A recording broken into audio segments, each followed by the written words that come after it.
Many in the fantasy community have called me a bunch of different things over the years for the way I evaluate players and fantasy strategy. Wild, reckless, insane, a loose cannon. Frankly, I would have expected more from a bunch of writers. Dr. Roto calls me a contrarian, which is slightly more accurate, and earned him 17 bonus points for using a 4-syllable word. But truthfully, I'm just an iconoclast. I see fantasy conventions most believe to be true and choose to go the other way. Because the best thing you can do in your draft is remain unpredictable. This is Mayo's Triple Play, Draft Day Tips. Although, some conventions hold true because they're the proper thing to do. I'm not going against the grain just for the hell of it. That's why Adrian Peterson's everyone's #1 pick. You'd be crazy not to take him.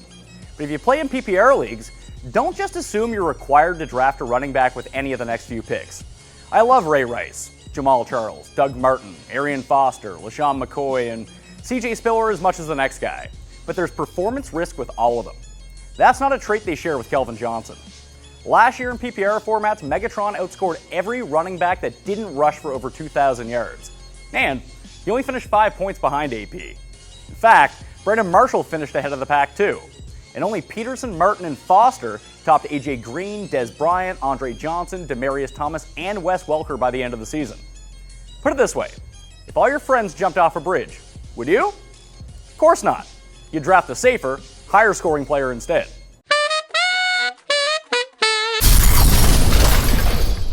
Don't draft a defense until the last or second to last round.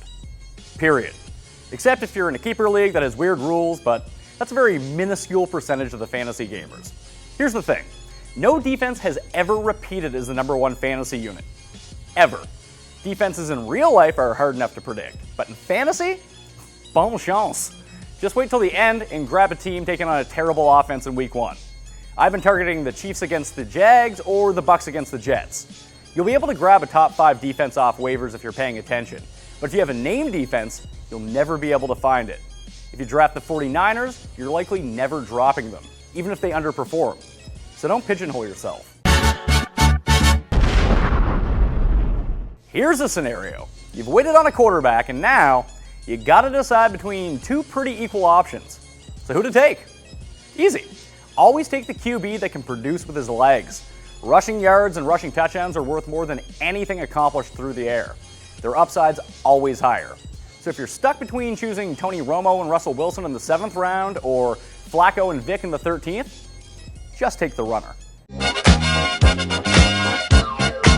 This is the Peterson to Kelvin Johnson one. Hey, there he is.